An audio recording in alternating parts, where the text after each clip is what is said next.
What if the person everyone thought they knew was carrying a storm no one could see coming? What if the quiet hallways of a familiar school were about to become the center of a tragedy that would shake an entire nation? This is the story of a former student, a fractured identity, unanswered warnings, and a community forced to confront painful questions it never imagined asking. It began like any ordinary weekday morning. Students laughed in corridors. Teachers prepared lessons. Parents dropped their children off with quick goodbyes, expecting the usual routine. There was nothing in the air to suggest that within hours, headlines across the country would carry the name of a school and words no community ever wants attached to it. The suspect, identified later as a former student, had once walked those same hallways. Former classmates described someone who kept to themselves, someone who had drifted away over time. Teachers remembered flashes of potential mixed with signs of isolation. But hindsight has a cruel clarity. What once seemed like teenage distance now felt like warning signals missed in plain sight. As authorities pieced together the timeline, they discovered that the individual had not been enrolled at the school for some time. Investigators began asking why someone would return to a place tied to their past. Was it anger, alienation, a sense of grievance that had quietly hardened over years? Those questions would dominate news cycles for weeks.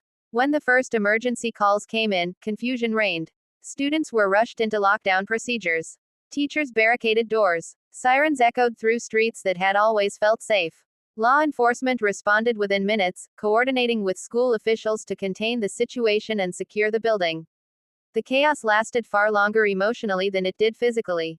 By the time the immediate threat was neutralized, lives had been forever altered. Families gathered at reunification centers, clinging to one another, desperate for updates. Rumors spread faster than facts. Social media became both a lifeline and a source of panic. By evening, investigators confirmed the suspect's identity. A former student. That revelation stunned many. How could someone once part of the community turn against it?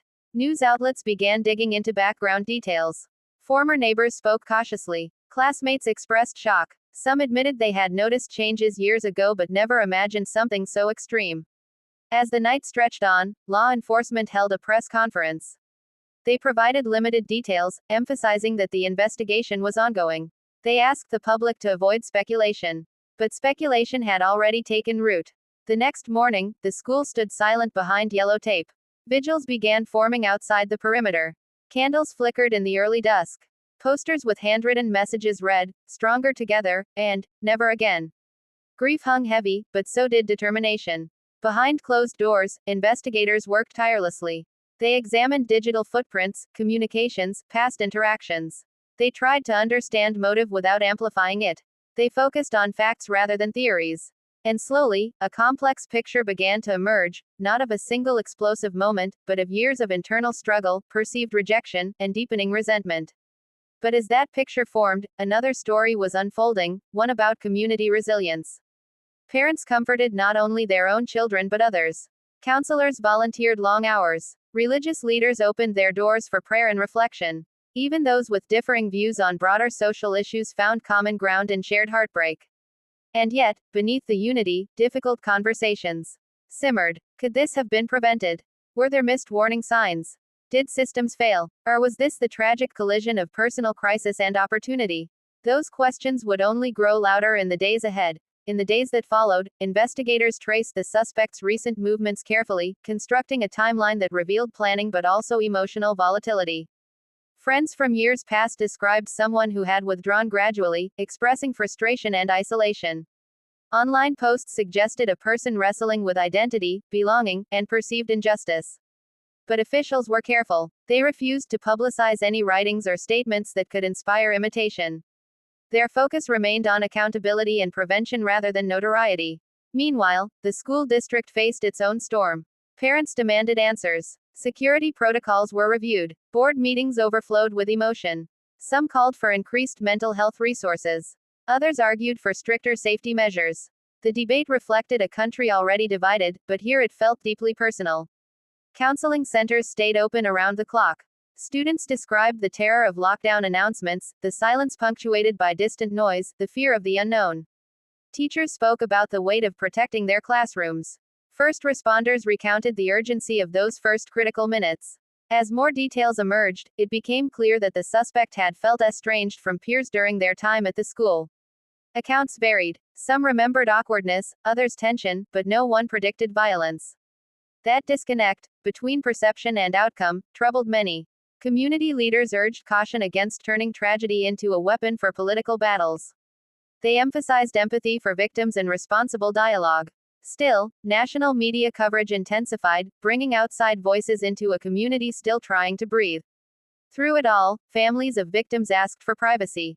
Their grief was immeasurable. They wanted their loved ones remembered not for how they were lost, but for how they lived, their laughter, their kindness, their dreams. And as memorial services began, the community started to realize that healing would require more than time. It would require honesty. Honesty meant examining uncomfortable truths.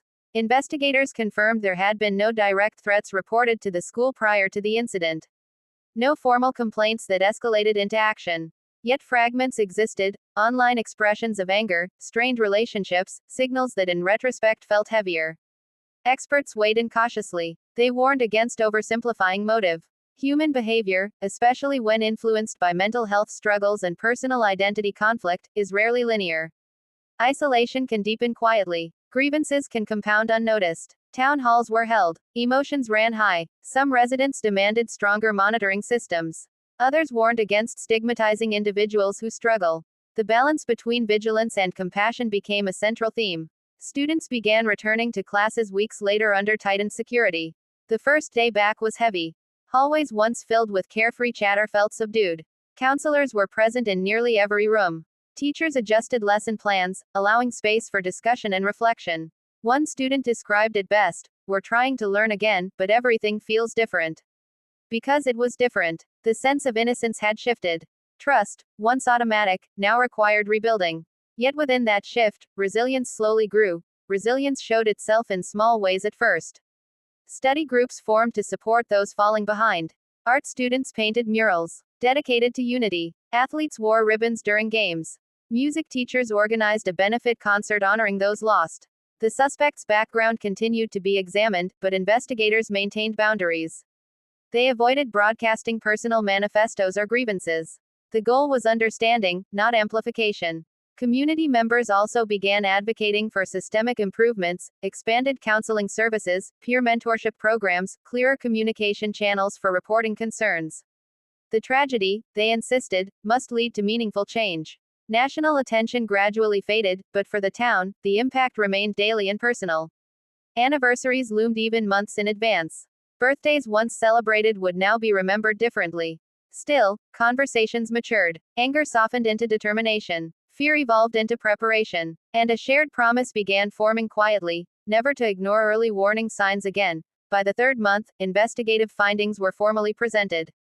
Officials concluded that the act stemmed from a combination of personal grievances, psychological distress, and prolonged isolation. There was no single trigger. No dramatic final argument. Instead, there was a gradual spiral.